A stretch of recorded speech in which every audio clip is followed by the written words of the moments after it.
dear beloved, Boss Mike, Cervera. Pasok! Ay! Eto alam nyo mga kababayan, yung mga Pilipino, ang tataba ng utak, ano? Talagang nilalagyan pa nila ng mga ganyan eh, yung mga yung mga kantang ganyan na para bang mag-shota yung dalawa. First lady, wag ka muna magsiselos ha. Oo, trabaho lang. Eto na. Naku!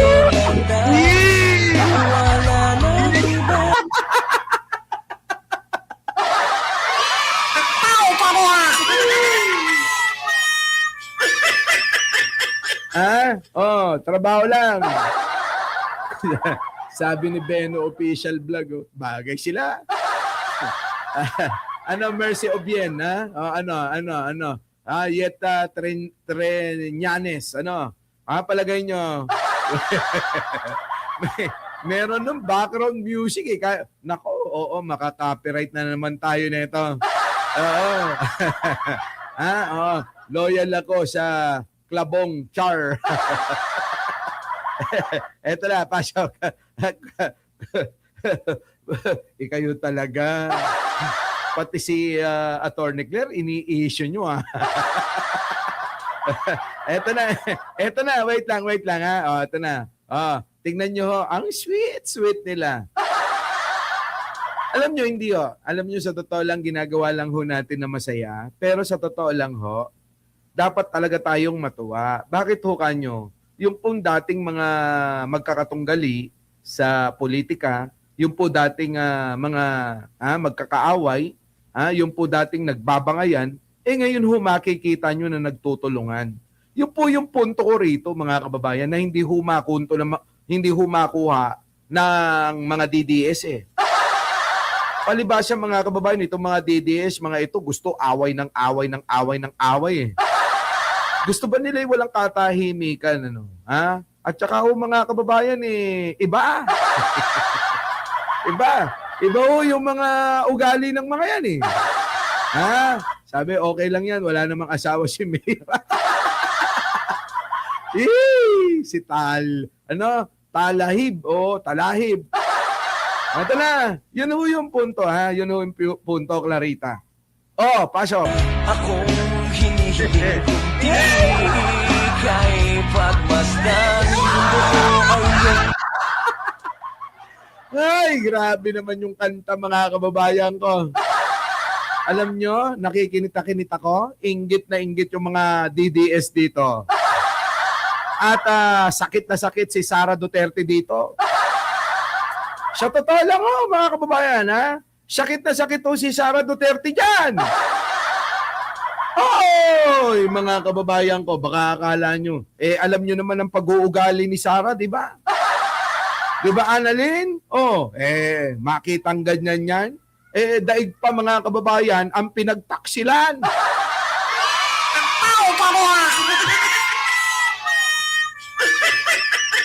Malamang mga kababayan sabi nga ni Attorney Claire, nagmukhang tsaki na naman yan. Di ba? Malamang ho yun. Yung mukha ni Sara, gumagalong-galong na naman. Paano na ho yung pangarap kaya nila na gusto nila maging running mate niya? Biruin nyo mga kababayan, mas magiging presidente yung may sira ang ulo niya. Eto pa, meron pa hong isa dyan. Baka akala nyo. Hindi lang ho yan. Ito naman. Iba naman ang na-post. Ibang kanta rin. Pasok!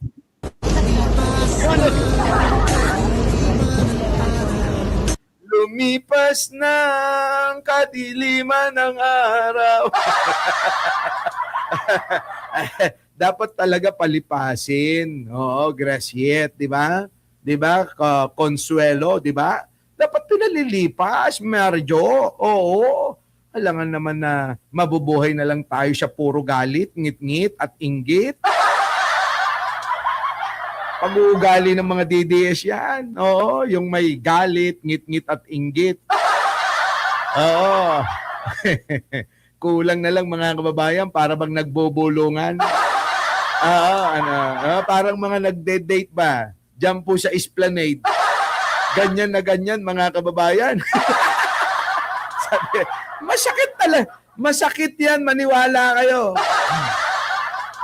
Hinahangad ni Sara Duterte na makatambalan ito eh. Si Leni Robredo. Oo. Nagwawala na ngayon si Buday sa inggit. Oh! Grabe, oo. Malamang sinaktan niya na naman yung sarili niya.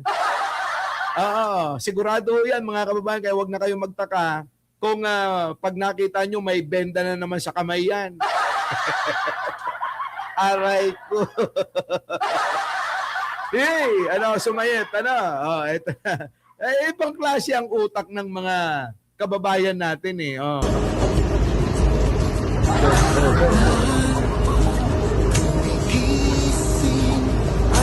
Ayoy! Naglaho na.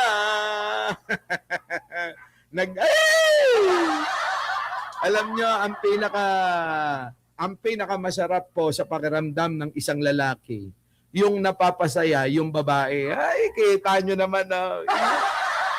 Di ba? Kita nyo, mga kababayan ko. Yan tingnan nyo si Leni Robredo. Ang ngiti mga kababayan hanggang tenge. Late ako sa kiligan moment. Hey! Punta kayo sa mga DDS, mga nanginginig. Yung mga DDS galit na galit. Ayaw niyan, ayaw. Ayaw ng mga DDS yan, mga kababayan, maniwala kayo sa... Yan ang nila mga kababayan eh. Pinanggigigilan. Gigil sila dyan. Nako, ewan ko ba. We did not discuss. Servisyo. Kita nyo? Hindi daw tinatalakay mga kababayan ang usaping politika, kundi serbisyo muna. Pakinggan nating maigi mga kababayan ko. Ayan, magkatabi pa ho yung dalawa. Si Leni Robredo at saka si Pangulong Bongbong Marcos. Pakinggan ho natin. So, we did not discuss. Servisyo muna bago politika. Marami pang kailangan gawin. Marami pa kaming kailangan gawin. So, we will get to that. Aabitin tayo doon. The most political thing that we did today, I wore my pink socks. In honor of Mayor Lenny. Kita nyo?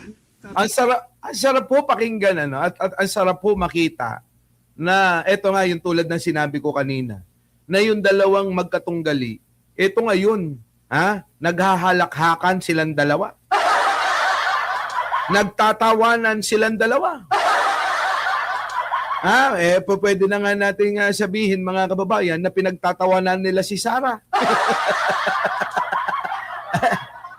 Pinagtatawanan nila si Sara. Yan hoy. Mga kababayan ko, pink pa raw yung kanyang socks. Ibig sabihin yan, syempre, etong mga DDS, alam nyo naman mga malilisyoso yan. Malisyoso mga utak ng mga DDS, mga kababayan eh. Di ba? Pati ho yung medyas na sinabi ni Pangulo na naka-pink daw at yun pagiging courtesy niya sa pagkikita nilang dalawa ni Nanay Lenny, binigyan pa ng masamang kahulugan. Kesyo daw tinatapakan lang daw si Lenny, ingot pala kayo eh. Ibig sabihin nun, yun ang hudyat na ang pagtapak niya sa Naga ay pagkakaisaan dala. Hindi nyo yata alam ang ibig sabihin ng mga paa. Ang mga paa ay lalakad patungo sa tagumpay nilang dalawa. Di ba mga kababayan ko? Yan ang tamang kahulugan niyan. Kayo kasi, sige nga, isama nyo nga si Lenny kay Sara. Sige nga, ipilitin nyo nga na makasama ni Lenny, si Sara? Di ba nga yan eh? Di ba nga yan eh? Nag-gate crash si Sara nung pumunta dyan sa Naga?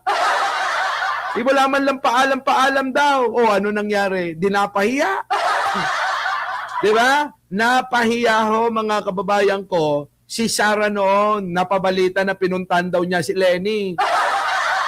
Hindi nga hinarap eh. Di ba nakakahiya yun? Hindi hinarap ni Lenny Robredo ang nagngangalang Sara Duterte na anak ng mamamatay tao. Ewan ko talaga mga kababayan ano. Wala, Romy Gutlay alam naman natin lagi tayong nagbabasa ng supot at pambalot ng tinapay. Doon ko nakikita yan, Romy Gutlay. Oh, di ba? Oh, ganda ayan. Balikan natin mga kababayan. So, we did not discuss. Service. Hindi daw nila pinag-uusapan. Hindi daw nila dinidiscuss eh. Yung politika. Dahil ang gusto ni Pangulo ay ano? Serbisyo muna bago politika. Marami. Serbisyo muna bago politika. Si Sara ho, mga kababayan, sabi ko nga sa inyo, nagmamadaling araw. Akala yata mga kababayan, ang pagtakbo at pagiging Pangulo, first come, first serve. Gusto yata mga kababayan ni Sara o pagkakaunawa niya, mahina nga ulo mga kababayan, porke siya nauna, siya na mananalo. Hindi ho first come, first serve ang pagtakbo bilang Pangulo. Kadalasan ho mga kababayan, kung sino pa yung nauna, yung walang nakakain. Ngayon, etong dalawa, pinagtatawanan si Sara. Malayo pa raw Sara, pero nauna ka na. Nauna ka nang magdeklara. Nakakahiya. Sa totoo lang, nakakahiya. Totoo naman ho Ano sabi ni Pangulo? We did not discuss. Serbisyo muna bago politika. Marami. Kita nyo? Serbisyo muna bago politika. Pero eto ho yung matalinghaga. Pagkaisipin nyo itong sumunod sa serbisyo muna bago politika. Isipin ho nating maigi. Isipin nyo Marami pang kailangan gawin. Marami pa kaming kailangan gawin. Yan. So, we will get to that. Sabi ni Pangulo we will get to that. Darating tayo dyan, Eka. Pero ang mahalaga, mauna muna ang serbisyo sa taong bayan. Biruin nyo yung isa mga kababayan, ayun, nagmumukmuk na lang sa sulok. Pero yung dalawa mga kababayan, serbisyo muna. Pero ang sagot niya, darating tayo dyan, aray ko. Tao pa mo Di ba? Narinig nyo ba yon mga DDS? Narinig nyo yon? Sabi ni Pangulo, darating tayo dyan. Wait. So, we will get to that. Buuin mo, Boss Mike. Buuin mo. We will get to that. Aabot din tayo doon. Sara, narinig mo ba? We will get to that. Darating din tayo doon. Darating at darating yan. Tao pa mo Yari ka, Sara. Huwag na kayong umasa na makukuha nyo pa si Lenny Robredo, maniwala kayo. Ginawa na ng tatay mo yung pambababoy sa kanya nung panahon ng tatay mo. Tapos gusto nyo ulitin pa. Di ba? Gusto mo ulitin pa? Argo, yari na, wala na. Finish na. Hindi nyo na makukuha. Narinig mo naman yun, Narinig mo? Ayan, ulit, Boss Mike. Para maintindihan ng mga DDS, Argo, walang personalan, Kailangan gawin. So, we will get to that. Aabot din tayo doon. The most political thing that we did today, I wore my pink socks. Ayan. Kung gusto nyo na ng pag-usapan ng politika daw, yung pagkakasuot niya ng pink na medyas. Uy, malalim ho yan mga kababayan. May ibig sabihin, sabi ko nga sa inyo, lalakad yan dalawa na yan para sa tagumpay. Ang sarap-sarap pakinggan. Paano na? Tingnan mo, nagtatawa. Si Lenny, parang kinikiliti, ano?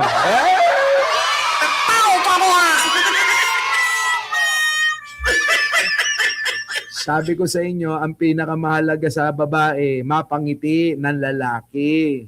Kapag laging napapangiti ng lalaki ang isang babae, mga kababayan ko, tagumpay ang relasyon eh. Ano po? Siguro naman papayag kayo sa akin ng mga babae kayo. Ano? Ha? Sa lahat ng mga kababaihan dito, sa tuwing napapangiti ho kayo ng isang lalaki, tagumpay ang relasyon. Ano po? Aalangan naman na hindi nyo na-experience yan. O baka naman mas babae pa kayo sa babae. Wag ganun, ano. Ay, magpakalalaki. Di ba? Sabi ni Jocelyn Para, Oo, yes. Di ba? Kung gusto nyo ng tahimik na relasyon, kung gusto nyo matagumpay na relasyon, tandaan nyo to, pasayahin nyo ng pasayahin ang mga babae katulad ko. Nalolongkot si Jen Angeles ngayon. Sabi ko sa kanya, mga kababayan, next week, bibili kita ng kotse. Yung pinakamaganda sa gusto mong, sa gusto mong variant. Sa gusto mong model, sa gustong model at sa gusto mong kotse. Mga kababayan, ngumiti bigla eh. Nalulungkot po kanina kasi may problema yata doon sa pamilya. Sabi ko, Argo, huwag ka na malungkot. Ano ba kinalulungkot mo?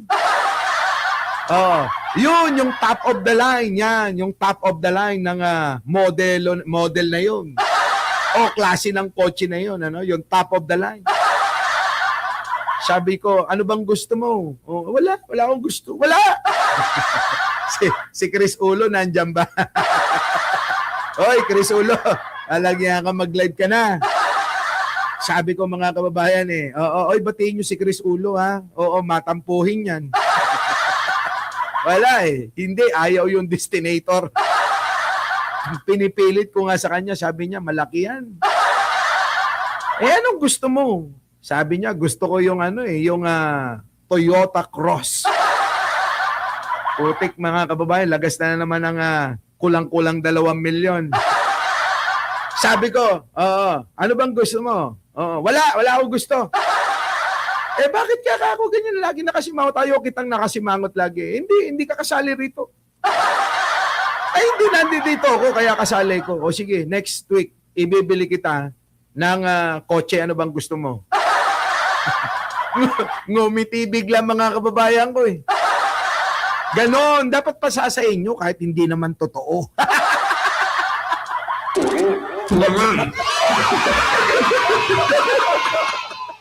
Hi! Di ba mga kababayan? Ganon ganon na magpangiti. Paasahin nyo. At least, mangingiti siya. Pag dumating na next week, sabihin nyo wala pang stock.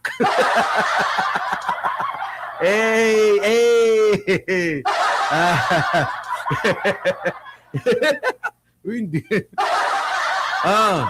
Mahal naman nun, mga kababayan, biruin nyo, kulang-kulang palang 2 milyon yun. Anyways, eto na, mga kababayan, punta na natin ito talaga kasi si Sarah, mga kababayan, mahina talaga ulo. Ayan, eto pa, meron pa, mga kababayan, ito, tingnan nyo. Ayun na, mga kababayan, si Chucky. Sinisilip nila. Tingnan nyo si Sarah. Ito talagang mga kababayan natin, alam nyo, maluloko kayo. Bakit nyo ginagawa itong mga ganito? Tingnan nyo, ini-edit ninyo, tapos, habang tumatawa itong si Leni Robredo, abay galit na galit si Sara Duterte.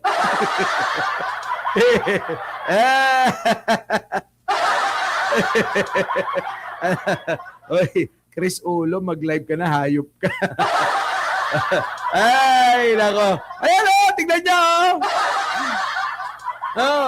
Di ba? Ganyan ginagawa ngayon ng mga kababayan nating mga, ewan ko ba? parang inaasar pa nila si Sara. Ako ho, hindi ko inaasar si Sara. At hindi rin inaasar ni Chris Ulo, ha? Oh. Oy, Argo, oh, tignan mo. sabi, ba't nandito si Sara? Nasa kanal na. Alam mo na ngayon, ha, Sara, ha? Alam mo na. Kaya pala bumabaha ang putik. Oh, ayan, oh. Paano hindi babaha? Nakabara si Sara.